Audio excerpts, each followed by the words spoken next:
రాష్ట్ర ప్రభుత్వం అధికారం చేపట్టాక ఈరోజు విద్యా సంవత్సరం ప్రారంభమైన తర్వాత జూన్ 12వ తారీఖున ప్రారంభమయ్యాయి.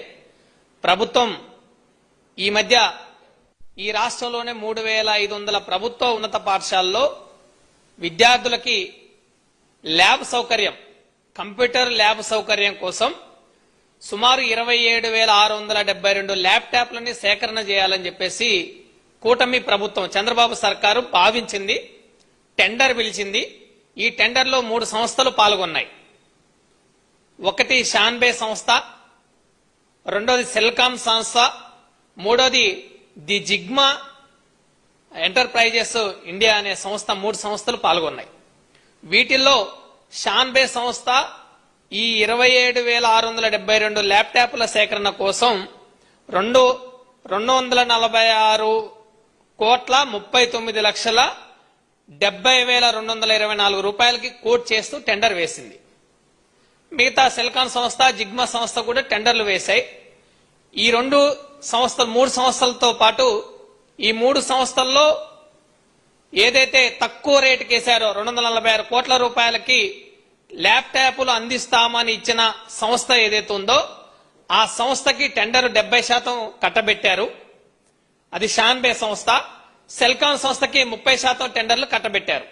ఇందులో అసలు విషయం ఏంటంటే బహిరంగ మార్కెట్లో ఒక్కో ల్యాప్టాప్ ధర సుమారు 45 నుంచి 50,000 రూపాయలు ఉంటే మన కూటమి ప్రభుత్వం ఒక్కో ల్యాప్టాప్ కి ఎంత ఖర్చు పెడుతుందంటే 89,182 రూపాయలు కేటాయించింది.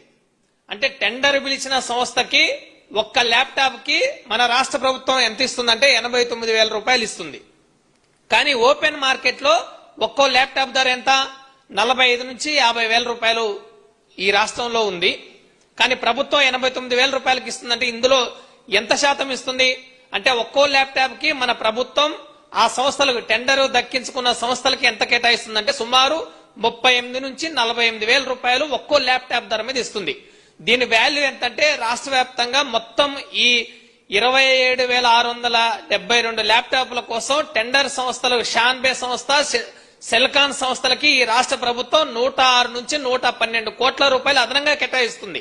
ఈ అదనంగా కేటాయించేది మొత్తం ఇందులో ఎంత చేతులు మారుతా ఉన్నాయి, ఎందుకు బహిరంగ మార్కెట్ లో 45 నుంచి 50,000 రూపాయలు ఒక్కో ల్యాప్టాప్ ధర ఉంటే ఈ రాష్ట్ర ప్రభుత్వం కూటమి ప్రభుత్వం ఒక్క ల్యాప్టాప్ కి అదనంగా 40,000 రూపాయలు టెండర్ సంస్థకి ఎందుకు ఇస్తుందని మా వైఎస్ఆర్సీపీ విద్యార్థి విభాగం తరఫున మేము ప్రశ్నిస్తా ఉన్నాం.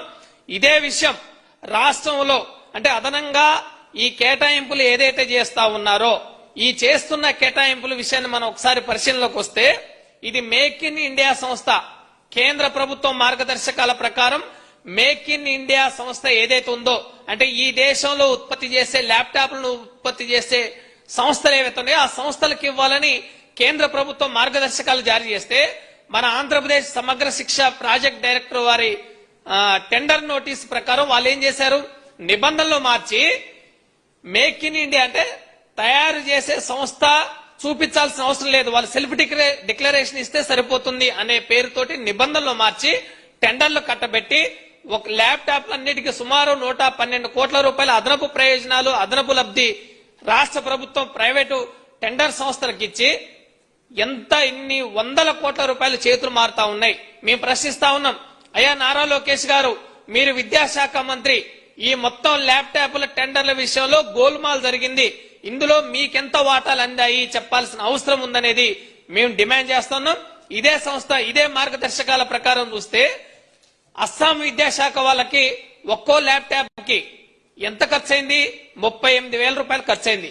ఇది చాలా స్పష్టంగా కేంద్ర ప్రభుత్వం సారథ్యంలోని గవర్నమెంట్ ఈ మార్కెట్ ప్లేస్ జీఈఎం ద్వారా టెండర్ బిడ్ నెంబర్ జీఈఎం 2025/692048 ద్వారా టెండర్ నిర్వహించి HP Chromebook G1M 11 8GB RAM 32GB memory laptop ని ఒక్కొక్కటి 38,501 రూపాయలకి అస్సాం విద్యాశాఖ సేకరిస్తే ఇదే సమగ్ర శిక్ష మన ఆంధ్రప్రదేశ్ రాష్ట్ర సమగ్ర శిక్ష ద్వారా ఇదే HP chrome zone G1M 8GB RAM 64GB మెమరీకి ల్యాప్టాప్లని 246 కోట్ల రూపాయలకు సరఫరా చేసే విధంగా కాంట్రాక్టర్ కి ప్రభుత్వం అప్పచెప్పింది. అంటే ఈ ఒక్కో కాంట్రాక్టర్ కి ఒక్కో ల్యాప్టాప్ ని 89,000 రూపాయలకి ఈ ప్రభుత్వం అందజేస్తా ఉంది. మరి అస్సాంలో 38,000 రూపాయలకి జీఈఎం ద్వారా ఒక్కో ల్యాప్టాప్ ని ప్రభుత్వం సేకరిస్తే మరి ఆంధ్రప్రదేశ్ ప్రభుత్వం ఎందుకు 89,000 రూపాయలు ప్రైవేట్ కాంట్రాక్టర్ కి అందగిస్తుందో సమాధానం చెప్పాల్సిన బాధ్యత ఉందా లేదా? నారా లోకేష్ గారు మీరు సమాధానం చెప్పండి అని మేము ప్రశ్నిస్తా ఉన్నాం.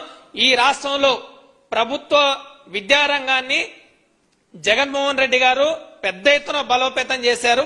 గత 5 ఏళ్ల పాలనలో నాడు నేడు పేరుతోటి ప్రభుత్వ పాఠశాలని సుందరంగా తీర్చిదిద్దారు. మొదటి దశను పూర్తి చేశారు. మీ ప్రభుత్వం వచ్చిన తర్వాత ఇప్పుడు మిగతాయి పూర్తి చేయాలంటే మీరు ప్రజల నుంచి విరాళాల సేకరణ కోసం ఈ ప్రభుత్వం ఒక జీవో ఇచ్చింది. మీ దగ్గర డబ్బులు లేవా? మీరు బ్రహ్మాండంగా చేయలేరా? జగన్మోహన్ రెడ్డి గారు ప్రారంభించిన నాడు నేడు నీ ప్రభుత్వం ఎందుకు చేయలేకపోతుందని మేము ప్రశ్నిస్తా ఉన్నాం. ప్రభుత్వ పాఠశాలలు ప్రారంభమై సుమారు 1 రోజులు గడుస్తున్నా గానీ ఇప్పటికీ ప్రభుత్వ పాఠశాలలో మౌలిక వసతులు లేవు. యూనిఫారాలు రాలేదు, షూస్ రాలేదు, పాఠ్య పుస్తకాలు, నోట్ బుక్స్ ఇవన్నీ అందించలేని దుస్థితిలో కూటమి ప్రభుత్వం ఉంది. నారా లోకేష్ గారు మాత్రం విదేశాల టూర్లకు వెళ్లి ప్రజాధనాన్ని దుర్వినియోగం చేసి జల్సాలు చేస్తా ఉన్నారు. పెట్టుబడుల పేరుతోటి మీరు జరిపే ఈ తంతు మొత్తం ఒక జల్సా తంతుగా మారిందనేది మేము అభిప్రాయం వ్యక్తం చేస్తా ఉన్నాం. ఈ రాష్ట్రంలో ఉన్న 3,500 ప్రభుత్వ పాఠశాలలో 27,672 ల్యాప్టాప్లు అందించడం కోసం మీరు ఏదైతే ప్రైవేట్ కాంట్రాక్టర్ కి అదనంగా 89,000 రూపాయలు ఒక్కో ల్యాప్టాప్ మీద అదనపు లబ్ధి చేకూర్చి 100 కోట్ల రూపాయలు కాంట్రాక్టర్ కి చేతులు మార్చే విధంగా మీ ప్రభుత్వం వ్యవహరిస్తా ఉంది. ఇందులో చాలా క్లియర్ కట్ గా కేంద్ర ప్రభుత్వ మార్గదర్శకాలని, కేంద్ర ప్రభుత్వ కమ్యూనికేషన్ ఎలక్ట్రానిక్ మంత్రిత్వ శాఖ మార్గదర్శకాలని కూటమి ప్రభుత్వం ఉల్లంఘించి ప్రైవేట్ కాంట్రాక్టర్ కి దోచిపెడుతున్న పరిస్థితి ఉంది. ఇందులో విద్యాశాఖ మంత్రికి, ఇతర మంత్రులకి, అధికారులకి ఎంత వాటాలు అందాయో చెప్పాల్సిన బాధ్యత ఉందని మరోసారి మేము పునరుద్ఘాటిస్తూ బలోపేతం జగన్మోహన్ రెడ్డి గారు ఏ విధంగా ప్రభుత్వ పాఠశాలని బలోపేతం చేశారో మీ ప్రభుత్వం వచ్చిన తర్వాత బైలింగ్వల్ డిక్షనరీలు లేవు, ఆంగ్ల మాధ్యమాన్ని ఎత్తేశారు. ప్రభుత్వ పాఠశాలలో కనీస వస్తువుల్ని అందించే దుస్థితి ఈ రాష్ట్రంలో లేదు. అందుకనే మీరు చేస్తున్న ఈ కార్యక్రమం ఏదైతే ఉందో ల్యాప్టాప్ల సేకరణ కార్యక్రమం మొత్తం అవినీతి అక్రమాలతో కూడుకొని ఉంది. మీ ప్రభుత్వానికి చిత్తశుద్ధి ఉంటే సిబిఐ విచారణ దీని మీద కూడా జరిపించండి అని మేము డిమాండ్ చేస్తూ ఈ ల్యాప్టాప్ల టెండర్ల విషయంలో గోల్మాల్ అయిన నిధుల్ని మీరు తక్షణమే ఆపాలి. మీరు ఎంక్వైరీ నిర్వహించాలి. విద్యార్థులకు మెరుగైన నాణ్యమైన విద్యని అందించాలి. ప్రభుత్వ పాఠశాలని బలోపేతం చేయాలని మేము డిమాండ్ చేస్తా ఉన్నాం. ఇందులో జరిగిన అవినీతి అక్రమాల మీద మేము పెద్ద ఎత్తున పోరాటం చేస్తాం. మా వైఎస్ఆర్సీపీ విద్యార్థి విభాగం ఆధ్వర్యంలో జగన్మోహన్ రెడ్డి గారి సూచనల మేరకు రాష్ట్ర వ్యాప్తంగా జరుగుతున్న ఈ కార్యక్రమాల విషయంలో మేము ప్రభుత్వాన్ని నిలదీసి బుద్ధి చెప్పే విధంగా వ్యవహరిస్తామని సందర్భంగా తెలియజేస్తా ఉన్నాం.